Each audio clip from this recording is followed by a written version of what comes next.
Halo semuanya, selamat datang kembali di channel ini. Kali ini kita akan membahas kabar besar dari Eropa Timur. Ukraina dilaporkan bakal memborong senjata Amerika Serikat dengan nilai fantastis, $100 miliar atau sekitar 1.623 triliun rupiah.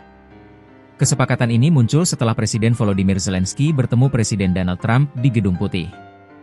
Apakah langkah ini jadi titik balik perang Ukraina-Rusia? Mari kita bahas tuntas. Pertemuan di Gedung Putih pada 18 Agustus lalu mempertemukan Zelensky, Trump, dan para pemimpin Eropa.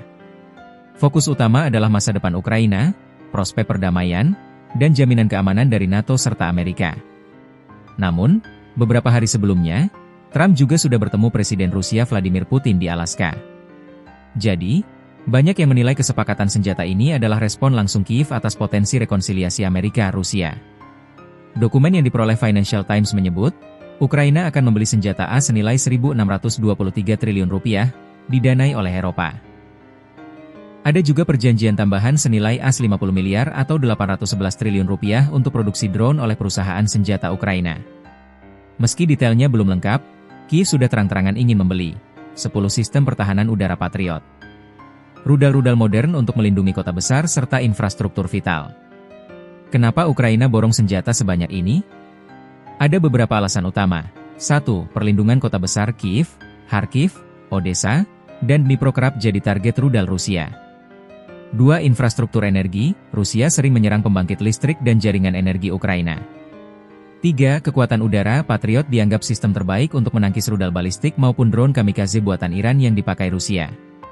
Dengan senjata ini, Ukraina berharap dapat memperkuat pertahanan dan menekan agresi Rusia. Uniknya, pembelian ini dibiayai oleh negara-negara Eropa, bukan hanya dari kas Ukraina. Hal ini menunjukkan bahwa Uni Eropa dan NATO memang menjadikan keamanan Ukraina sebagai prioritas. Bagi Eropa, jatuhnya Ukraina ke tangan Rusia bisa berarti ancaman langsung ke Polandia, Baltik, hingga Jerman. Sementara itu, posisi Trump cukup rumit. Ia baru saja bertemu Putin, dan banyak pihak berharap pertemuan itu bisa membuka jalan gencatan senjata.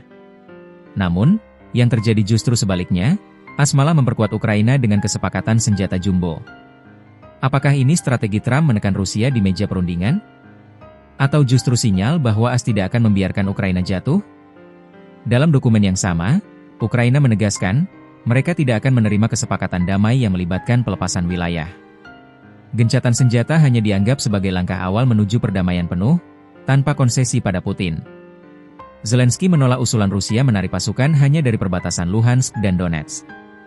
Menurut Kiev, itu sama saja membuka jalan bagi Rusia untuk melangkah ke Dnipro dan memperluas invasi. Kesepakatan senjata 1.623 triliun rupiah ini punya beberapa makna strategis. 1. Pesan ke Rusia Barat tetap kompak mendukung Ukraina, meski ada wacana damai. 2. Perang jangka panjang, Ukraina sedang mempersiapkan diri, seakan perang ini masih akan berlangsung bertahun-tahun.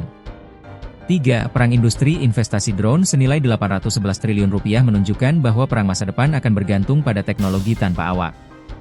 Meski belum ada tanggapan resmi dari Kremlin soal dokumen ini, besar kemungkinan Moskow akan menganggap langkah ini sebagai provokasi. Bagi Rusia, penyediaan senjata Patriot dan rudal canggih ke Ukraina sama saja dengan memperluas keterlibatan NATO dalam perang. Dan itu bisa memicu serangan balasan lebih keras dari Moskow. Kesepakatan pembelian senjata jumbo ini bisa menjadi titik balik.